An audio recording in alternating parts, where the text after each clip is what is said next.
Halo, kami dari kelompok Zero Waste yang beranggotakan yaitu yang pertama Ayu Widyasari NPM 1942005 dan yang kedua ada Febrika NPM 1942006 dan yang ketiga ada saya sendiri Wulan Anggreni Putri NPM 1942040 dan yang keempat ada Cici Nabila Cahyati NPM 1942163 dan yang kelima ada Akika Nisa Fadila NPM 1942164 dan yang terakhir ada Naida Aisyah A5 NPM 1942187. Di sini kami akan menjelaskan hasil diskusi proyek proposal kami yang berjudul Save the Earth.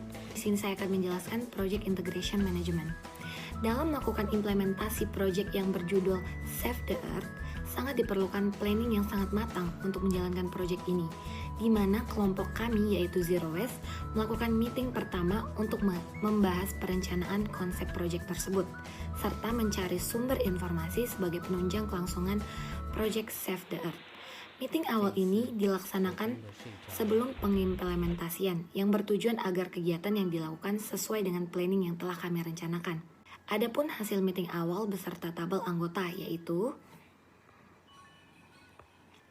di sini terdapat initiating dan yang kedua ada planning dan ketiga ada executing dan keempat ada controlling dan yang terakhir terdapat closing. Dan di sini kami melakukannya dari pertanggal 6 September sampai dengan 18 Oktober 2021. Adapun kegiatan-kegiatan yang kami lakukan dalam pengimplementasian proyek kami yaitu bertema Save the Earth.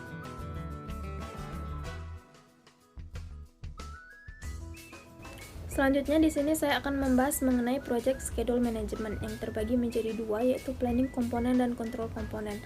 Nah, planning komponen ini berisikan perencanaan aktivitas yang harus dilakukan selama 2 bulan untuk project ini. Kemudian untuk control komponen ini dilakukan dengan pengawasan dalam proyek Save the Earth yang dilakukan langsung dan dikelola oleh project manager. Adapun hal-hal yang dilakukan dalam memonitoring proyek seperti project manager selalu melakukan pertemuan rutin dengan anggota baik secara online maupun offline. Kemudian, anggota dari kelompok harus rutin menyampaikan laporan atas aktivitas yang menjadi tanggung jawab mereka. Kemudian, project manager juga melakukan pemantauan terhadap klien yang melakukan challenge dan memastikan tidak ada kendala yang terjadi. Kemudian untuk project cost management itu dibagi menjadi 3, yaitu perencanaan sumber daya, cost budgeting, dan juga pengendalian biaya. Jadi dalam menyelesaikan proyek ini, kelompok melakukan perencanaan seperti tenaga kerja, peralatan, material, dan juga modal. Di mana modal yang kami dapatkan sebesar 200.000 dari setiap anggota. Dan ini merupakan dasar pembiayaan budgeting dalam proyek ini. Dan dapat kita lihat di sini terdapat sisa uang sebesar Rp128.000 dari biaya yang sudah direncanakan sebelumnya. Adapun beberapa tahapan yang kami lakukan dalam mengelola biaya seperti pengendalian biaya dengan menggunakan anggaran statis dan biaya standar dan pengendalian biaya dengan menggunakan anggaran yang fleksibel. Saya akan menjelaskan Project Quality Management. Kualitas sebuah proyek sangatlah diperhatikan untuk menjamin kelayakan proyek tersebut. Kualitas proyek Save the Earth dibagi menjadi 2, yaitu kualitas proses dan kualitas proyek. Kualitas proses dilakukan pengontrolan dan evaluasi untuk menjamin kelayakan proyek tersebut agar mengetahui kendala yang terjadi. 5 proses yang dilakukan yaitu proses observasi lingkungan, pendataan klien, penerapan child stress inject, upcycle, dan pembuatan blok. 5 proses ini dilakukan pengontrolan. Yang kedua yaitu kualitas proyek. Dari kualitas proyek, child stress inject berjalan dengan baik sesuai dengan perencanaan di awal. Dilakukan selama 3 minggu dan menunjukkan hal positif dari klien.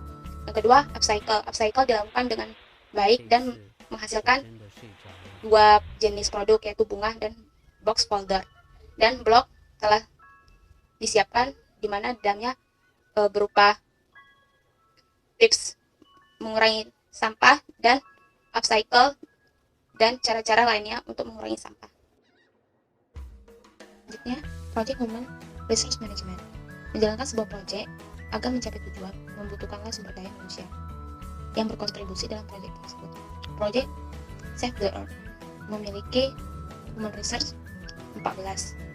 6 diantaranya dari anggota kelompok kami yang memiliki tugas mengontrol kegiatan, observasi lingkungan, data klien, evaluasi, pengumpulan tersinjak. Dan 8 anggota lainnya merupakan anggota di luar dari kelompok kami yang bertugas untuk melakukan challenge stranger selama 3 minggu. Selanjutnya saya akan menjelaskan tentang Project Communication Management. Adalah kumpulan proses yang membantu memastikan pesan yang tepat dikirim, diterima, dan dipahami oleh orang yang tepat. Terdapat 3 proses manajemen proyek utama. Di antaranya adalah perencanaan manajemen komunikasi, lalu pengelolaan komunikasi, dan yang terakhir memantau komunikasi. Ada Project Communication Management kami. Di sini saya telah membagi 3 kategori. Yang pertama itu Project Team Communication, di mana itu dilakukan setiap hari selama 21 hari, lalu dilakukan dengan cara chat by via WhatsApp. Terus audiensnya merupakan project team dan ownernya project manager. Lalu stakeholder update itu dilakukan setiap minggu by chat via WhatsApp. Audiensnya stakeholder dan ownernya project manager.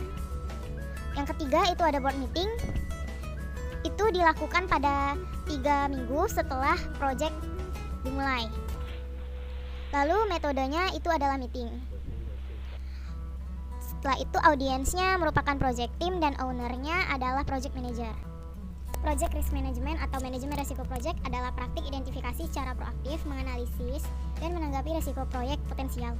Risiko proyek adalah apapun yang mungkin mempengaruhi kesuksesan proyek seperti penundaan jadwal proyek, kelebihan anggaran, atau hal-hal lain yang menyebabkan pengurangan kinerja proyek.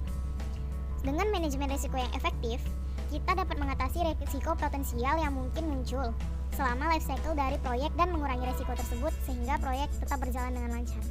Di sini saya membagi 4 project risk management di kelompok kami.